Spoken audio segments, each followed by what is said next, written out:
So let's continue talking about Jared Kushner. We learned that Trump advisor and son-in-law Jared Kushner has had his interim top secret security clearance removed. He now has an interim secret security clearance. It's a small victory, but it is a small victory that exposes that this is not normal and that we've got some major problems here. And all over the media yesterday, you had experts speculating that when you have someone like Kushner with business ties all over the world, with debts to all sorts of people all over the world, that when you put him in a position of both power and access to sensitive information, that it's a major risk and that it exposes him to being manipulated or squeezed or pressured by people that he's working with from other countries.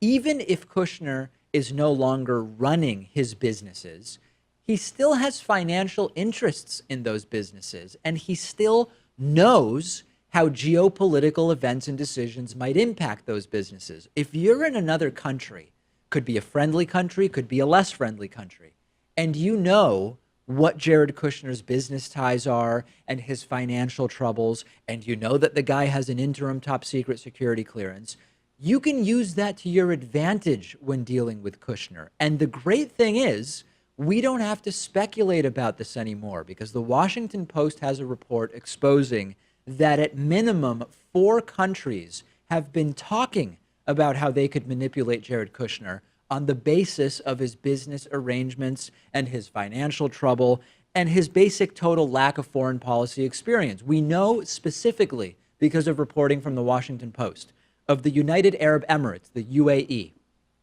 China, Israel, and Mexico at the minimum, according to current and former officials, and more than likely there are other countries as well, who were discussing how to take Jared Kushner's circumstances and manipulate him to their advantage. Is this surprising? Absolutely not.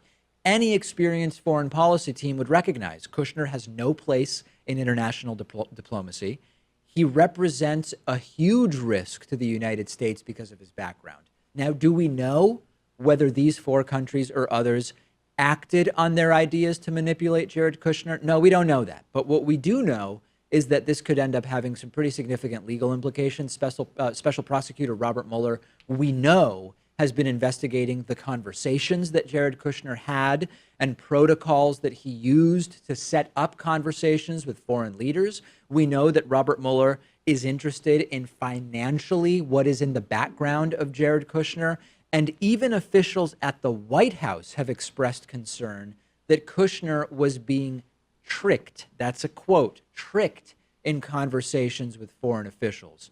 We've also learned that some foreign leaders were being specific in requesting that they wanted to deal only and directly with Jared Kushner, which is really alarming because it's not Jared Kushner's sense of humor that's making him appealing for other countries to deal with.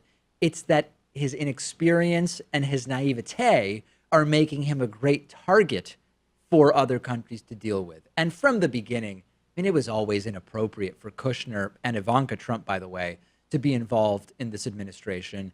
And what I'm hoping is that Kushner's sort of window of opportunity for even being involved in this administration is starting to close. If he's indicted, the window will be hopefully slammed shut. But are we starting to see the sunsetting of Jared Kushner and Ivanka's role in this administration? I don't know about Ivanka, but I think Jared Kushner's son is definitely setting. And I think the lesson here, the takeaway, is that if you're going to have someone who's so compromised and so inexperienced in your administration, Yeah. just put him in charge of domestic issues like Yeah, right. government ethics reform and criminal justice reform and solving the opioid crisis. That's enough for Kushner. Yeah, and I think he'd still be out of his league, by the way, doing those things, sadly speaking. But yeah, there's no credible way to defend him having the role that he has. And based on what we know now, I mean, lying multiple times on that SF-86 disclosure form, having his interim security clearance downgraded, being targeted for manipulation by other countries. This guy can't negotiate trade. He's certainly not going to be negotiating Israeli-Palestinian peace, which I don't know what the timeline was for him solving that one, but I think we're further from the solution rather than closer to it. I wouldn't want this guy negotiating my car lease, never mind Middle East peace. And the question now is, I mean, I guess there's really 2 questions for me. Is this unraveling to the point where it will be untenable to keep him on? I don't know, because Trump does have what I guess we can characterize as, quote, loyalty to the family. So I don't know that Trump will actually push him out. I think it will be sort of incumbent upon maybe Kushner's lawyer or his circle to go, listen, Trump's not going to fire you because you're his son-in-law, which, by the way, is a reason you shouldn't even be doing this in the first place.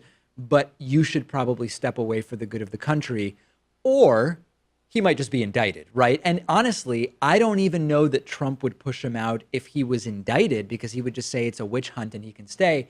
But again, I'm trying to imagine how reasonable people would act, and these are not reasonable people. But if under indictment, you would hope that Kushner would say, I've got to deal with the indictment. I can't be negotiating Israeli-Palestinian peace. I can't be negotiating trade deals or whatever else.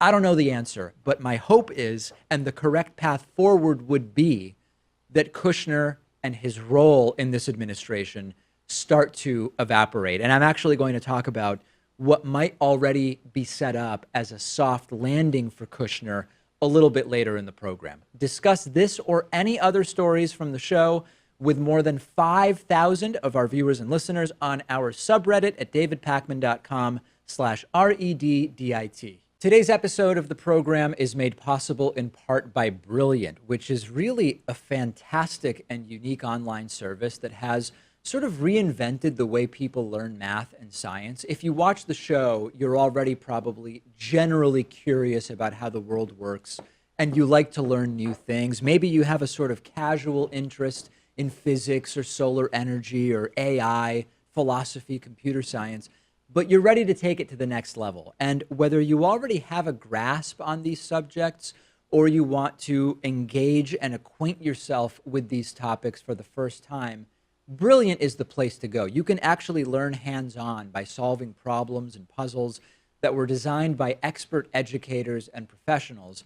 And you can start right now. Sign up for free at brilliant.org/davidpakman. The first 200 people who visit brilliant.org/davidpakman will get 20% off an annual premium membership. That is brilliant.org/davidpakman.